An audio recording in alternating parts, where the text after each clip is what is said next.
kalau kita melakukan segala sesuatu itu ya dengan menebak, maka ya semuanya dianggap berjudi lah. Hmm. Menebak adalah berjudi.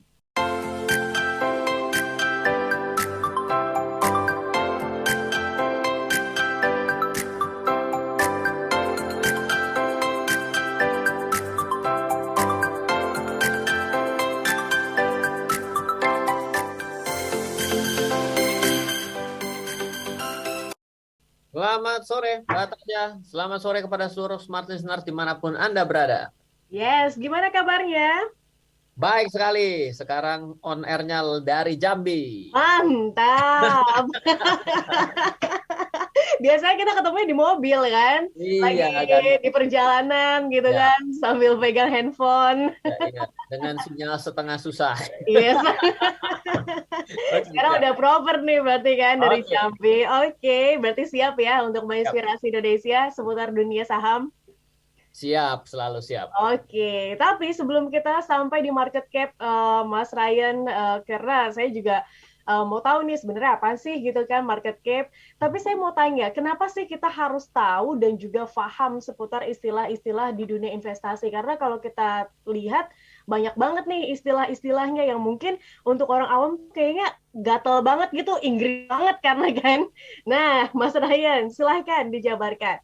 Ya, ini yang penting ya, bahwa banyak orang yang melihat bahwa dunia pasar modal, ya, Bursa Efek Indonesia, membeli saham ini adalah suatu dunia yang berbeda dibandingkan dunia kehidupan sehari-hari. Yes. Padahal kehidupannya ya berjalan sama dan berhubungan seperti itu. Jadi begini, saya kan coba cerita, kalau kita ini bikin sebuah perusahaan ya, namanya kan ada namanya perseroan terbatas atau disebut sebagai PT. Kalau sejak adanya RUU Cipta Kerja, kita bisa menciptakan PT sendiri, nggak berdua gitu. Nah, tapi kalau kita ambil kondisi yang umum, maka bisa membuat sebuah PT itu atas landasan dua pemilik. Nah, misalnya saya sama Mbak Tasya nih bikin PT berdua ya. Lalu saya tanya Mbak Tasya, kita kan kira-kira nih perlu modal ya buat bikin kedai soto, kedai bakso nih. Kira-kira modalnya 100 juta nih ya. Mbak Tasya mau setor berapa nih dari 100 juta? Oh iya udah Mas Ryan, saya kayaknya lagi kurang uang ya. Gimana kalau saya setor 40%, Mas Ryan setor 60? Atau terbalik lah, Ryan yang lagi nggak punya uang, cuma setor 40, Mbak Tasya yang 60%. Nah, berarti kan Ryan setor 40 juta, Mbak Tasya setor 60 juta, sehingga total yang disetor ke rekening bank adalah 100 juta. Dibuat akte tuh di notaris bahwa pada tanggal sekian, tuan siapa, nyonya siapa menyetorkan uang, jadilah sebuah akte, dilaporkan ke Menkumham, maka jadi suatu pendirian perusahaan. Nah, kalau dari situ saya nanya gitu tiba-tiba ya sama Batasya. Batasya, jadi kalau kita nih modal awal nih di perusahaan ini nilai per satu lembar sahamnya nih kan pasti yang namanya PT itu kan sebenarnya saham tuh. Oh, saya mau gampang aja lah Mas Ryan. Kalau yang 100 juta itu gimana kalau kita pecah jadi 100 juta lembar? Artinya satu lembar satu Ya. rupiah. Ya kan? Jadi kalau 100 juta lembar berarti dengan 100 juta rupiah dengan RP1 masing-masing satu lembar ya berarti RP setiap lembarnya adalah satu perak gitu ya. Nah, kalau kita tanya gitu ya, misalnya ditanya sama orang, perusahaan kamu nilainya berapa? Ya nilainya 100 juta. Kenapa ya? Karena kan kita setor modal 100 juta kerjakan dengan mulai 100 juta. Tapi ketika perjalanan sebuah perusahaan ini berjalan, itu bisa saja uangnya berkurang atau ada aspek brand yang semakin bagus. Misalnya kita punya kedai soto nih sangat menguntungkan, buka cabang ya, oke lah untungnya makin hari makin besar gitu ya. Tapi begitu dengar kata-kata bakso X gitu ya, wah itu semua orang sudah bawaannya pasti mau pergi ke sana. Sama kalau kita beli sepatu ada gambar codetnya aja, kita udah bilang wah itu sepatu mahal. Nah, harga sepatu itu sebenarnya bahannya sama, tapi codetnya mahal. Berarti itu ada namanya brand value, nilai yang divaluasikan.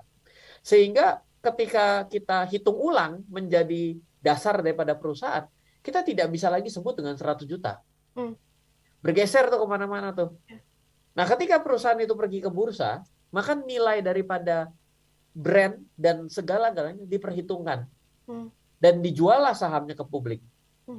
Nah, ketika kita tahu ada harga saham, ketika kita tahu ada jumlah lembar saham, ketika dikalikan, itulah yang disebut sebagai market cap. Rada bingung? Mulai bingung nih. Mulai bingung, Mas Ryan. Tapi kita harus jeda dulu ya. Ntar kita dilanjutkan untuk sesi selanjutnya. Udah buru-buru biar ngepas 15 menit soalnya.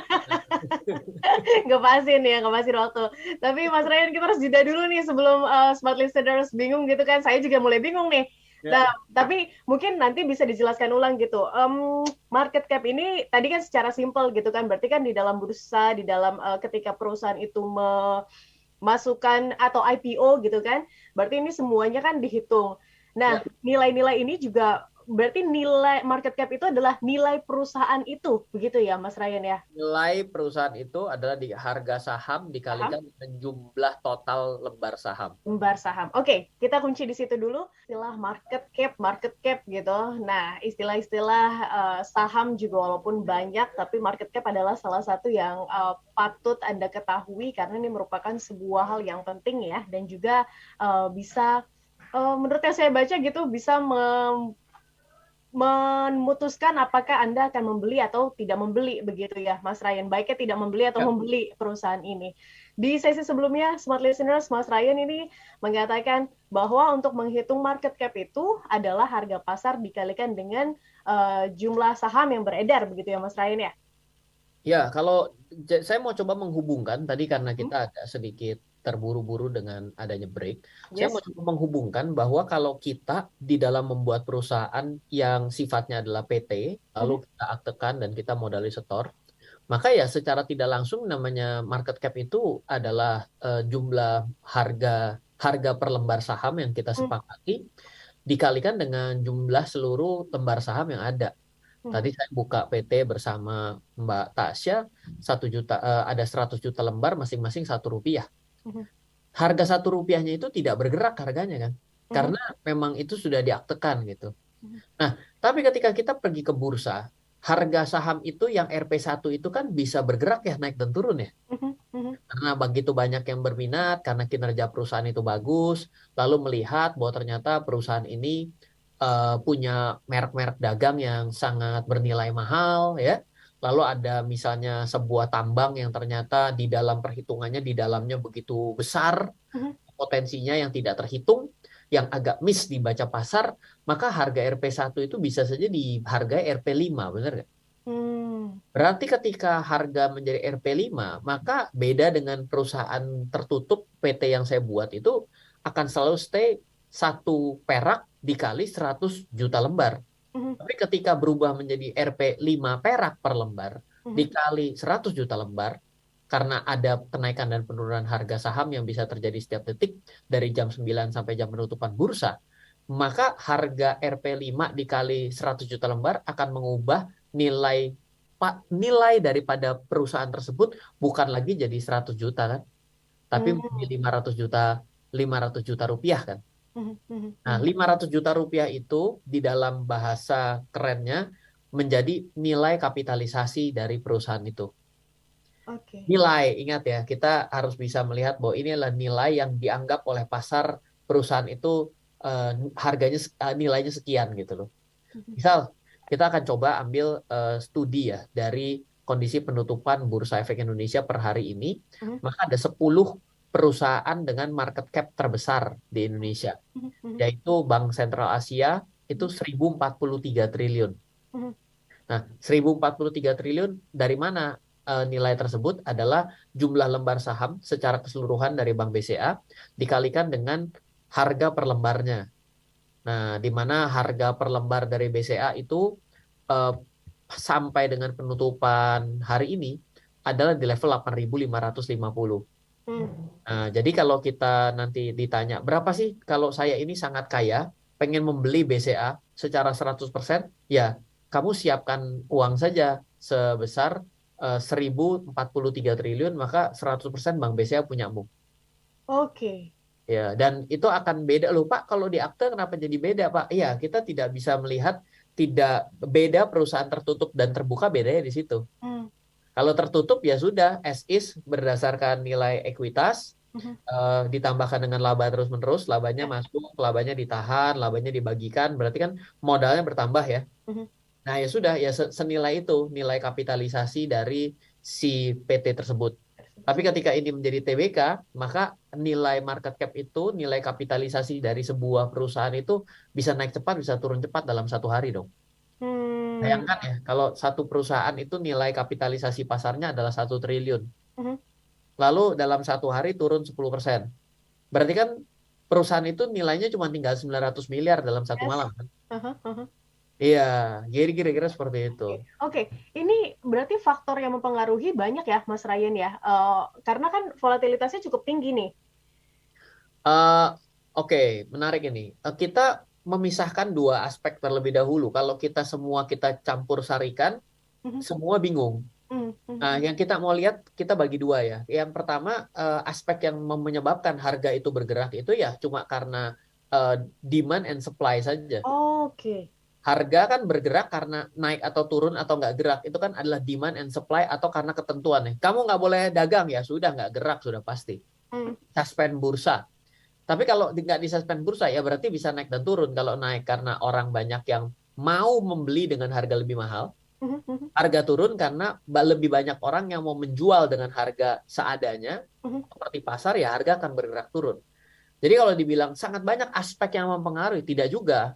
Kalau kita stick kepada banyaknya permintaan akan naik, banyaknya penawaran akan membuat turun, ya sudah berarti sebenarnya yang mempengaruhi naik dan turunnya harga dan mempengaruhi market cap ya cuma itu. Mhm. Kalau kita mau ambil dengan cara berpikir yang lain, maka kita akan membawa dengan berbagai macam yang ada di sekitar. Oke. Oh, ada kontrak baru loh. Ah, Perusahaan itu dapat kontrak baru. Wah, perusahaan itu kasus tuh di daerah Sulawesi misalnya gitu ya. Wah, ternyata nggak bayar tuh. Wah, nggak ini, nggak itu. Nah, itu kan berarti aspeknya ke dalam internal perusahaan ya. ya. Mhm, Ya, di mana dalam internal perusahaan itu membuat orang terbangun fear and greed-nya. mhm. Kalau greed maka menyebabkan demand-nya naik, kalau fear berarti akan menyebabkan demand-nya turun ya, dan Ya. penawarannya lebih banyak dong. Mhm.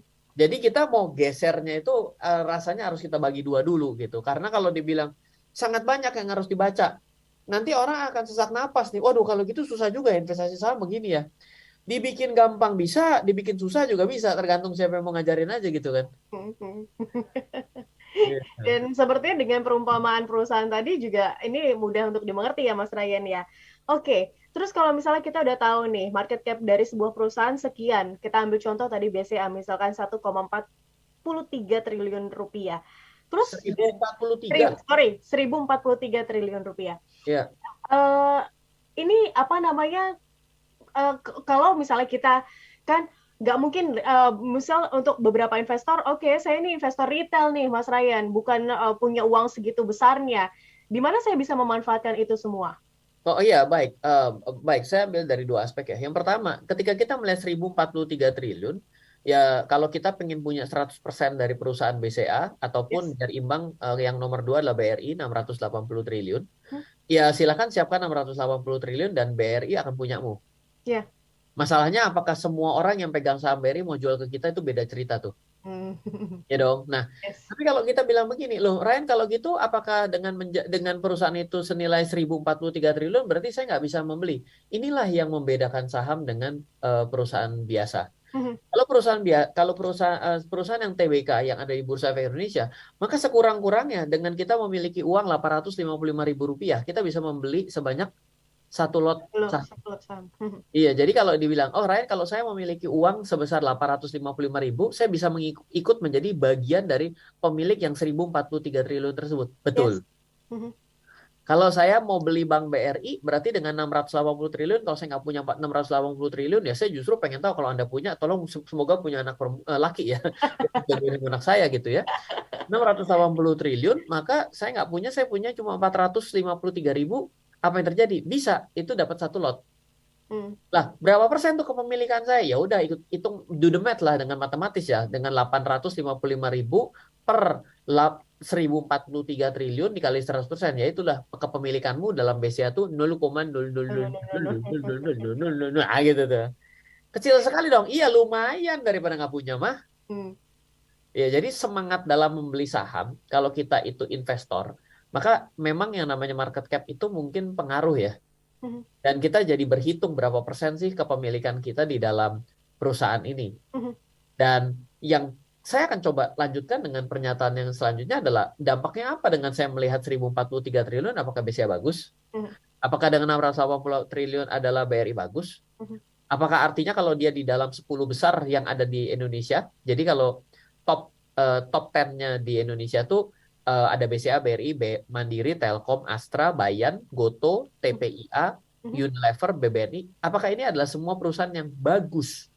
Gitu. Iya, ada satu jargon yang mengatakan expensive is good. Apabila perusahaan termahal, maka ya berarti seperti brand yang mahal dan bagus gitu ya. Tapi jangan lupa juga loh, kadang-kadang ada barang mahal yang jelek. Udah susah-susah nyari makanan di restoran yang mahal, begitu keluar nggak mau lagi deh makan di sini, nggak enak. Ada, ada ya. Nah, berarti jangan lupa ya, adalah uang yang namanya harga adalah sesuatu yang kita bayarkan. Yeah. Yang namanya market cap itu adalah nilai perusahaan, nilai kapitalisasi. Jadi nilai itu adalah yang kita terima gitu. Jadi kita harus bisa membandingkan nih, apakah harga yang diberikan pada saat ini dengan nilai yang dinilai oleh seluruh orang adalah reasonable atau tidak. Oke. Karena kan kita tidak bisa melihat dengan perusahaan 10 termahal di Indonesia adalah perusahaan yang bagus. Kenapa? Sudah pernah terbukti, kita pernah ngelihat sebuah tempat makan, restoran yang mahal, saya datang susah-susah, tempatnya perlente sekali, begitu masuk ke dalam, rasanya nggak enak ya, sorry ya, saya nggak mau datang lagi. Berarti Anda membeli barang yang kemahalan, kan betul ya? Nah, jadi bisa begitu kejadiannya ketika kita melihat market cap. Apakah dengan market cap tinggi bagus? Iya, ada satu kata-kata yang expensive is good, tapi tidak semua expensive is good loh, gitu loh. Oke, berarti dilihat juga nih ya Mas Ryan ya konteksnya seperti apa dan mungkin ini sebagai tolak ukur aja gitu kan Mas Ryan ya. Ya, ini adalah begini, analisa akhirnya kita berinvestasi itu nggak bisa analisa yang kayak kacamata kuda ya. Ya. Kita hanya ambil dari satu titik Satu gitu sisi. kita lihat. Tapi kan kita harus melihat dari banyak titik ya. Orang mau nikah aja katanya bibit bebet bobot udah 3 titik tuh. Tiga titik. Iya lah, masa kita mau lihat yang nggak bisa, pokoknya market cap adalah idolaku, ya nggak bisa. Berarti kan blind spotnya banyak. Oke, baik. Mas Ryan, sambil Ya, belajar gitu kan pelan-pelan ya, smart listeners di kesempatan kali ini. Oke, sekarang kita paham dulu nih market cap. Nanti kita belajar lagi istilah-istilah lain dan juga cara-cara lain dalam berinvestasi. Tapi kita harus jeda dulu, Mas Ryan. Tidak boleh pakai, Mas Ryan bilang, jangan pakai kacamata kuda, tapi lihat banyak hal dan juga banyak aspek untuk menentukan dalam berinvestasi. Oke, Mas Ryan, di dalam dunia investasi juga saya dengar ada namanya saham-saham blue chip ya yang juga masuk ke dalam tadi yang Mas Ryan bilang BBCA kan, BRI itu juga kabarnya masuk dalam blue chip. Nah, ada hubungannya nggak sih market cap dengan blue chip ini? Ya, yang pertama saya itu agak menghindari pemakaian kata-kata blue chip ya. Blue chip itu datangnya, selalu saya katakan datangnya dari meja judi. Oke. Jadi ketika kita main di kasino gitu ya, di situ kan ada chip poker, chip kasino yang berwarna-warni ya. Dimana blue chip itu kan adalah chip yang paling mahal, yang paling tinggi secara nilai. Nah, jadi boleh dibilang blue chip itu adalah saham-saham yang bernilai paling tinggi. Nah, kalau dibilang aspek nilainya itu yang mana yang dimaksud, rada susah nih. Jadi sifatnya seperti sebuah pendapat. Oh, saya akan cari cewek cantik. Nah, ini pendapat ditanyakan ke Daril pasti beda sama Ryan gitu kan. Nah, dia lagi dengerin juga siaran gitu ya. Jadi artinya kita punya perspektif yang nggak sama. Dan kalau ditanyakan 10 saham blue chip, dari 10 orang udah dapat jawabannya nggak sama 100%. Karena sifatnya pendapat. Dan tidak ada ukuran yang bakunya di sana. Silakan cari di Google. Kalau ketemu definisinya yang sangat paten, biasanya nggak nemu gitu ya. Nanti akhirnya jadi bingung. Jadi hilangkan kata-kata blue chip mesti kalau dari saya. Nah, mungkin yang mendekati blue chip ya mungkin di Indonesia namanya adalah indeks LQ45 dan IDX 30. Nah, kalau kita hubungkan ke arah sana dengan yang namanya market cap, yaitu adalah saham-saham paling mahal di Indonesia seperti yang tadi kita kemukakan gitu. Apakah benar bahwa semua saham-saham tersebut masuk ke dalam LQ45 dan IDX 30? Enggak, karena di LQ45 salah satu parameternya adalah market cap. Salah satunya gitu. Nanti kalau cuma punya waktu cari ya definisinya. Kalau LQ45 itu dinilainya bagaimana sehingga mendapatkan 45 perusahaan. Satu, dia harus masuk ke dalam 60 perusahaan teratas dengan kapitalisasi pasar dalam kurung market cap yang tertinggi dalam 12 bulan. 12 bulan. Terus 60 perusahaan teratas dengan nilai bukan nilai kapitalisasi saja, tapi nilai transaksi tertinggi di pasar reguler. Jadi ada barang, ada saham yang market cap-nya tinggi, tapi peminat transaksinya sedikit. Loh, Ryan, kok bisa begitu? Ya, namanya orang kan suka-suka ya. Sama-sama nggak suka gimana? Ternyata sama-sama favorit. Atau ternyata jumlah lembar sahamnya yang ada di publik sedikit. Contoh seperti HM Sampurna, itu 7,5% saja. Di publiknya hanya 7,5%. Berarti yang setiap hari bisa lalu lalang di pasar itu 7,5% di reguler. Karena otomatis kan akan semakin sedikit jumlah barang yang tersedia, berarti jumlah obyekannya makin dikit kan secara logika begitu ya. Berarti nilai transaksi dia juga, ini ngomongin nilai loh ya. Berarti nilai itu kan berarti adalah perputaran uangnya ya. Walaupun jumlah lembarnya sedikit, tapi perputaran besar bisa juga.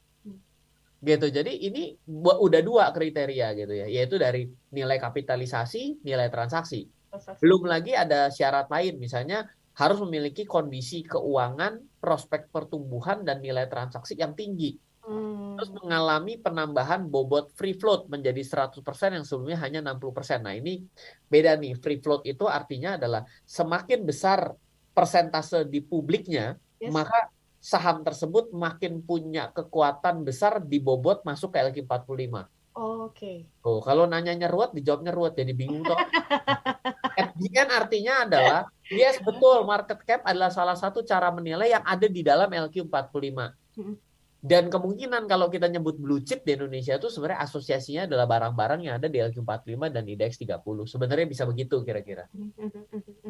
Oke, Mas Ryan, berarti ada nggak sih kesempatan untuk misalnya perusahaan-perusahaan yang market cap-nya kecil gitu kan? Oke, saya ke sini dulu deh. Gimana bedain saham yang market cap-nya besar gitu dengan saham-saham yang kecil yang kita tahu ini merupakan saham-saham perusahaan gorengan? Ada hubungannya nggak, Mas Ryan? Nah ini dia. Dengan nilai market cap yang kecil, tidak serta-merta perusahaan itu akan disebut gorengan. Oke. Dan jangan salah juga, emang yang besar berapa? Bingung kan? Iya. Jadi besar dan kecil itu, iya saya berantem sama dosen saya dulu. Gimana cara ngelihat perusahaan yang bagus, yang ROE-nya besar? Bos, ngomong ROE yang jelas, bos. ROE berapa? 3, 5, 15, 20, 200, 2000, ngomong yang jelas, besar kan beda saya bilang.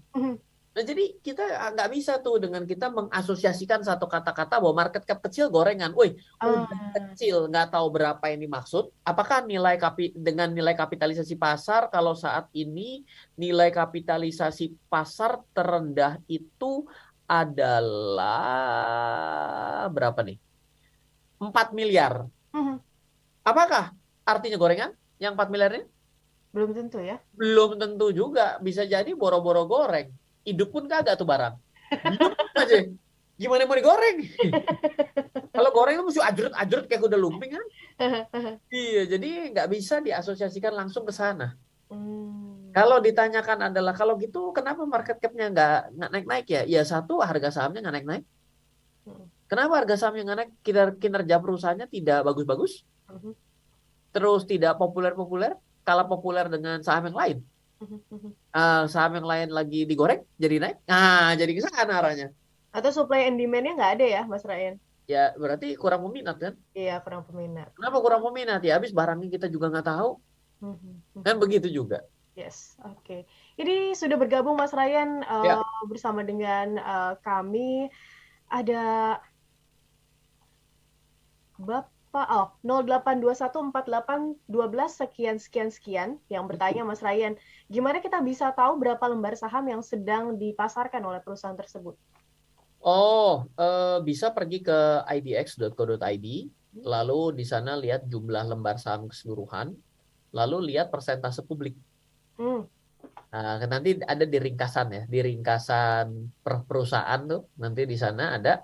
Nanti lihat berapa persen di publiknya. Misal mau mau contoh-contohan apa? Saya bisa lihat nih. Kita ambil yang gede-gede ya. Tadi kan udah sebut BCA ya. Kita ganti Telkom ya. Telkom kan juga 10 besar tuh ya. Telkom itu di publiknya itu ada 47%. Lalu yang nggak kalah terkenal Goto ya. Kan ya dong anak zaman now kan lebih tahu Goto daripada Telkom ya. Yes. Itu masyarakatnya 3,43%. Tapi ada lain-lain kepemilikan kurang dari 5% itu nilainya 63% ya. Gede juga ya. Lalu misalnya kita ke BMRI, Bank Mandiri, itu publiknya ada 40% gitu. Jadi beda-beda ya. Dan kalau ditanya kenapa kok 40% gitu ya, mungkin karena pertama kali waktu dia melantai di bursa, dia butuh uang sekian dan itu dikonversi nilainya adalah X persen gitu. Oke, baik. Ini satu lagi Mas Ryan pertanyaan sebelum nanti kita jeda ya. Mungkin Mas Ryan bisa jawab di sesi selanjutnya. Bisakah memanfaatkan market cap dalam trading, Mas Ryan? Nah, sebentar. Jangan dijawab dulu ya. Dan di sesi sebelumnya, Mas Ryan, ini izin untuk dijawab Bapak Dwi. Selamat sore, Mas Ryan. Bisakah kita menggunakan market cap sebagai, sebentar. Bisakah kita menggunakan market cap sebagai faktor dalam trading? Silakan.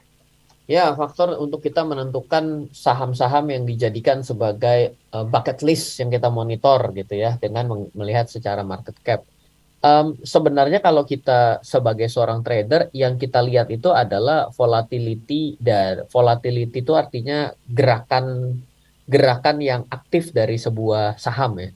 Sehingga kalau dia market cap-nya besar dan dia itu aktif bergerak, berarti dapat kita asumsikan banyak orang yang berkumpul di sana.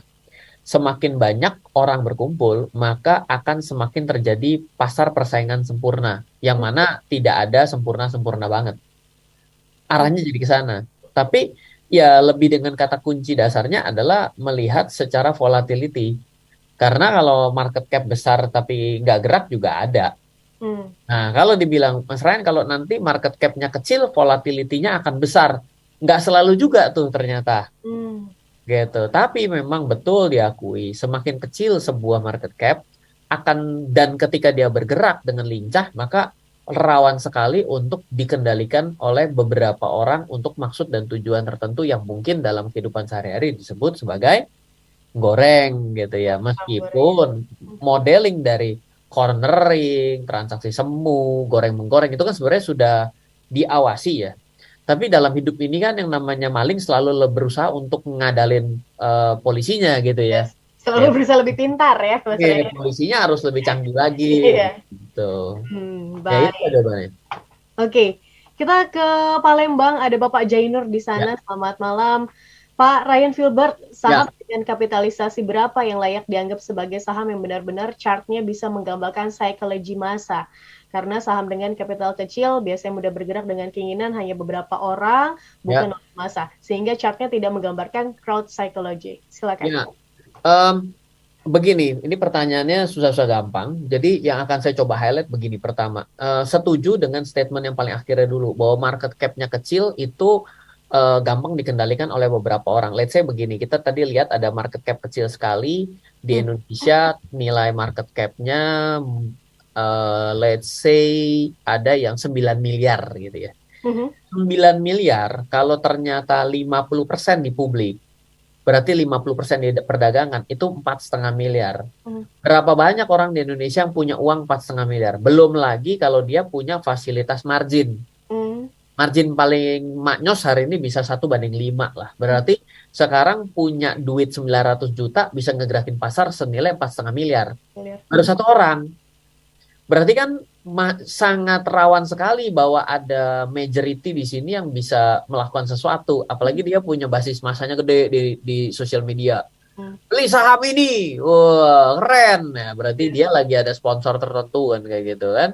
Kecil, nah itu berarti rawan. Nah, Kalau dari saya angka itu nggak ada. Tapi kalau saya bilang begini, kalau mau cari yang secara market cap-nya besar, transaksinya aktif, dan juga rawan untuk digoncang-goncang, biasanya saya coba cari reksadana-reksadana ini, fund manajernya pada taruh sahamnya di mana. Oh. Kalau masuk ke dalam portofolio mereka, berarti kan ada satu sudah pasti yang harus taat aturan ya. Yang namanya manajer investasi kan 2019 banyak yang dipecat tuh. Berarti kan mereka dimonitor double nih. Dengan adanya mereka di situ berarti mereka sudah dimonitor regulator, perdagangan yang ada diatur oleh SRO dan juga dilaporkan kepada OJK, ya secara otomatis akan menjadi double layer. Jadi ya bisa salah satunya kita tidak bisa menyebut market cap berapa, tapi kalau misalnya kita mau tahu salah satu sponsor quote unquote adalah yang pegang saham dan sudah lebih diawasi secara terdobel-dobel, itu adalah saham-saham yang masuk ke dalam portofolio manajer investasi. Seperti itu. Baik. Semoga bisa menjawab ya, Pak. Tema hari ini memang agak berat ini kalau saya lihat. Iya. Makanya dari tadi kita nggak ada ketawa-ketawa nih Mas Ryan nih. Nggak ada ketawa ya.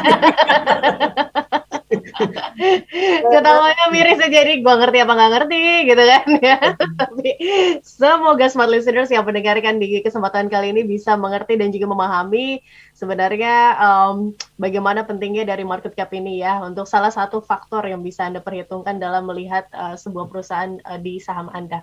Ini uji narasumber ini.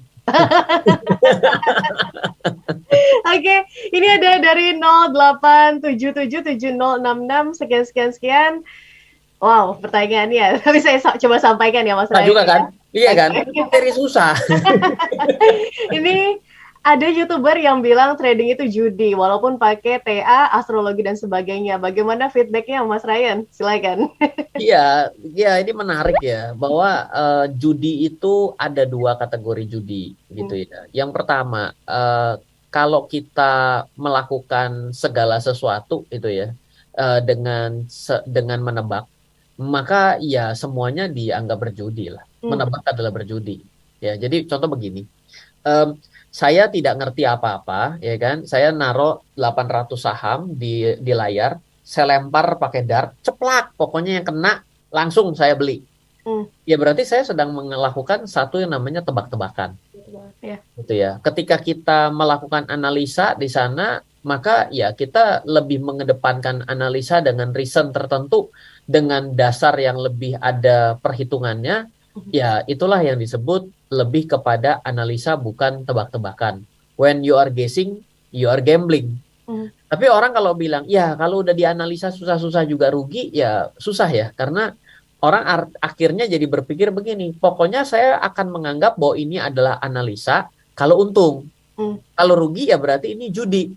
Ya bingung kalau akhirnya ke sana gitu. Karena semua dalam kehidupan kita ini ada faktor gamblingnya kok secara kita tidak sadari.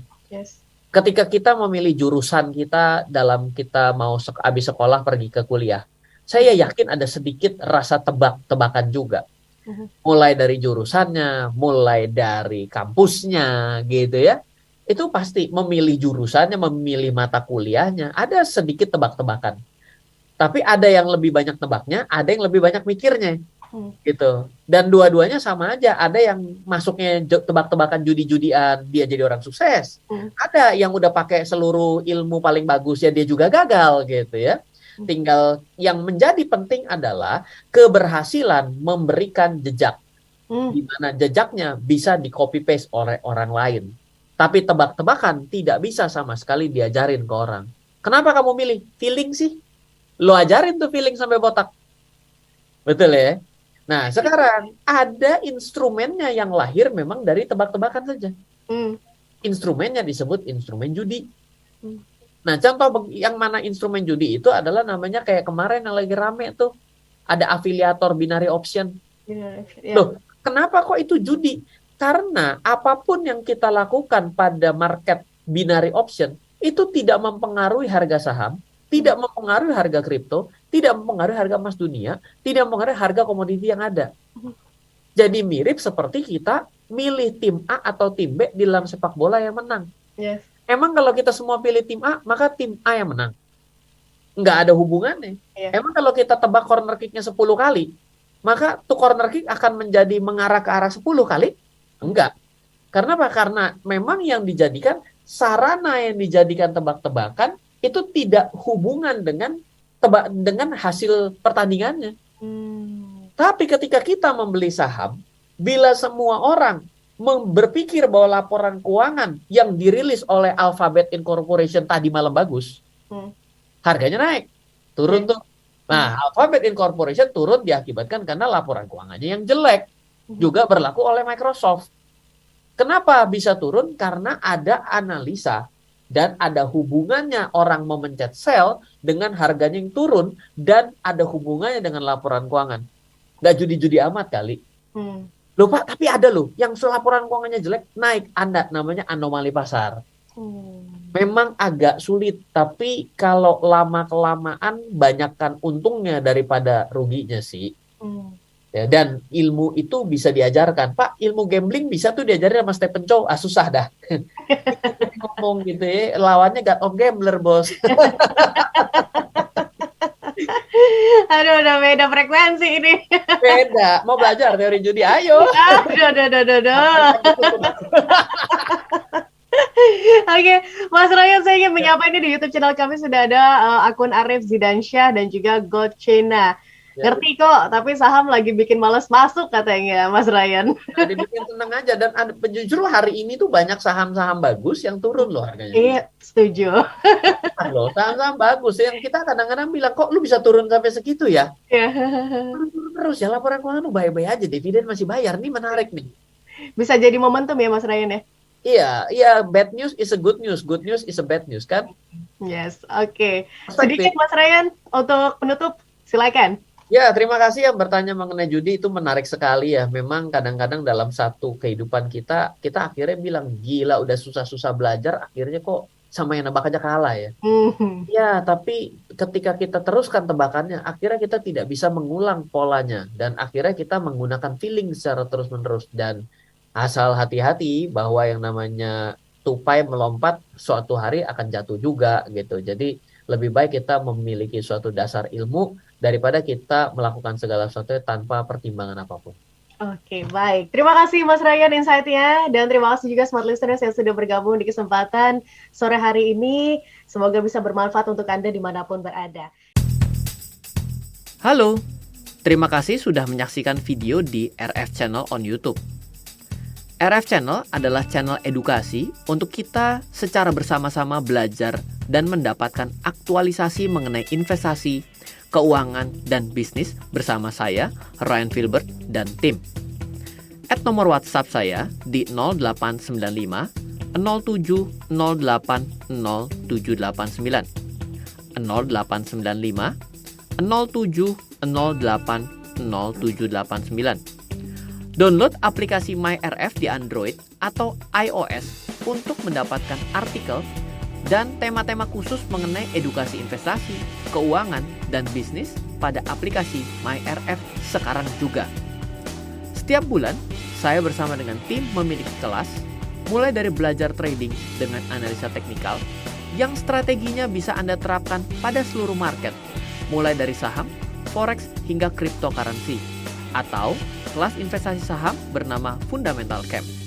Untuk mengetahui kelas lainnya dan bertanya mengenai kelas, hubungi tim sekarang juga di 0852 882 6187. Sekali lagi, 0852 882 6187. Semoga terus bermanfaat. Dari saya Ryan Filbert, salam investasi untuk Indonesia.